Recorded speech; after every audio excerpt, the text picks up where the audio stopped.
Sure. Here's a story with a strong narrative, emotional depth, and a touch of mystery. Title: The Lighthouse Keeper's Secret. On the jagged coast of Nova Scotia stood an old lighthouse, battered by storms and forgotten by most.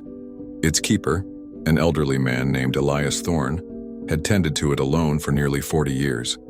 Every evening without fail, the beam swept the cold Atlantic, a silent sentinel for ships that rarely passed anymore. Locals said Elias had once been a sailor who lost his crew in a violent storm.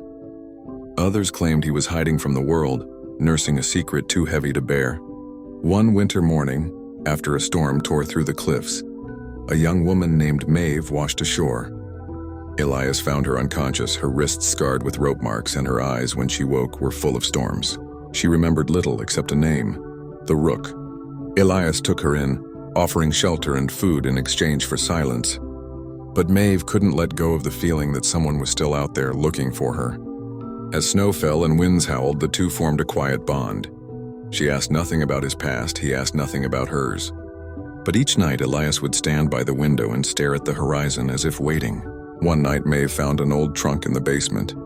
Inside were logbooks from decades ago, photographs of sailors and letters, hundreds of them, all addressed to Captain Elias Thorne, signed by someone named Lillian.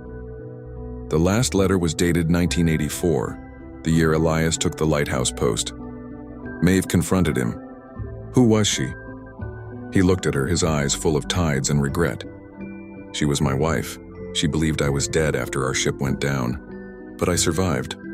I stayed here, keeping the light on in case someone else returned. I didn't want to face the world that moved on without me.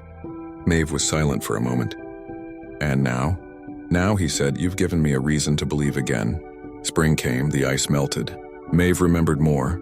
She had escaped a human trafficking ring, and the Rook was the name of the man who ran it. Her escape had made the news, and soon police helicopters roared over the cliffs. She was taken to safety. Elias stood at the lighthouse watching her go. Before she left, she handed him a letter. It read, "You kept the light on for someone lost. I'll do the same for you." Years passed. The lighthouse eventually closed, but some nights, fishermen claimed they still saw a beam sweeping the ocean, and the silhouette of a man standing tall, keeping watch for the ones still out there in the dark.